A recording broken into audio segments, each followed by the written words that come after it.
My name is Wendy and I was diagnosed with Hodgkin's lymphoma when I was 17 years old. I was treated in an adults ward in Perth and Dundee and then moved through to the Beatson in Glasgow and was treated on a teenage cancer trust unit. It was the first time I'd definitely been a long way from home. I'd gone to my local school like most people, and yeah, when I was 18 I went straight to university after finishing school, straight up to Edinburgh, and that's about 500 miles away from where I grew up. And yeah, first year was going quite well, I'd say. Just finished the first semester, felt like I'd kind of gotten a grip on things, independent living and all that, and I was getting on top of my studies. Second semester was going pretty well too, and my diagnosis came in completely out of the blue actually, towards the end of the second semester of my first year. When I was diagnosed, I didn't actually realise it was cancer to begin with. I was told lymphoma and I didn't understand what lymphoma was at the time. You do hear of typical leukemias and other types of cancers, but never lymphoma, so I didn't know what it was. And then I was mentioned cancer, and then you typically thought of the horrible word cancer and that could be the end basically, but it's not like that at all. And doctors, they do tend to use all these other fancier words, but then there's nurses and that, and they explain it a bit easier for you to understand as well.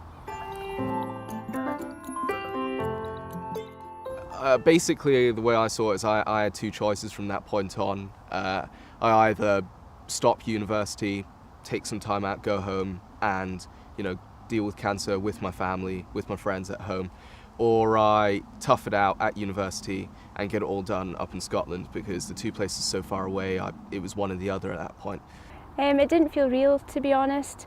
I think it was just very mind-numbing, and it was actually my mum who received the phone call, and she was the one that told me over the phone basically that was my diagnosis. But after a while I just started routine treatment, and it all just became into one, and you just got on with it, so it was fine, it wasn't too bad. I felt like I didn't want it to interrupt my life too much. I didn't like the idea of me going on a tangent, a different track. That was the cancer track, and then my original life, well, that gets put on pause and that disappears. I didn't like the idea of that. So I did radiotherapy. Thankfully, after lectures had finished, I did it through exams. And then after that, I had some time off where I went home, and then came back midsummer, had surgery, had a bit of time to recover, and then I was back straight in second year of university, and I've been in remission since. I had a few different types of treatment. To begin with, I was treated in Perth, and that was just when I had to go into the hospital every 3 weeks for an intravenous chemotherapy drip.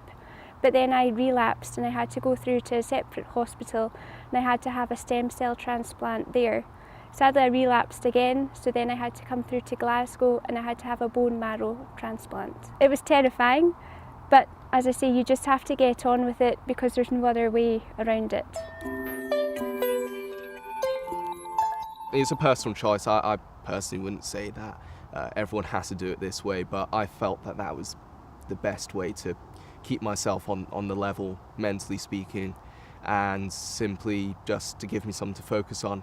And overall, I'd say I've certainly grown from that experience, going through cancer, but also living independently at university and looking after yourself. My dad didn't really come to visit me. My mum was in China, so I just kind of cracked on. It normalised things. It put a lot of pressure on me, but it just worked out. I was diagnosed when I was 17, so I was studying my higher at school, and sadly that took it away from me. But I did try to go to school when I could. I did sit some exams, but my school were very good in helping me that I didn't have to do them all with this added stress on top of it. And then I went off to college and I studied there, but that was when I relapsed for my second time, so I did have to give up college again.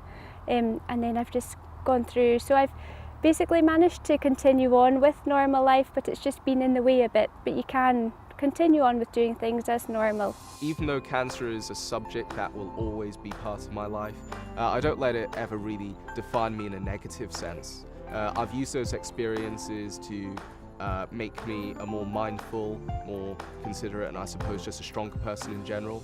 And I take them ahead with me and I'll probably draw on them in future decisions in my life. I would say it's all right to be scared, and don't ever be scared to ask your doctors or nurses any questions, because there will be 101 questions flying about your head at the moment. And do just try and stay positive and speak to people as much as you can, because it does make all the difference.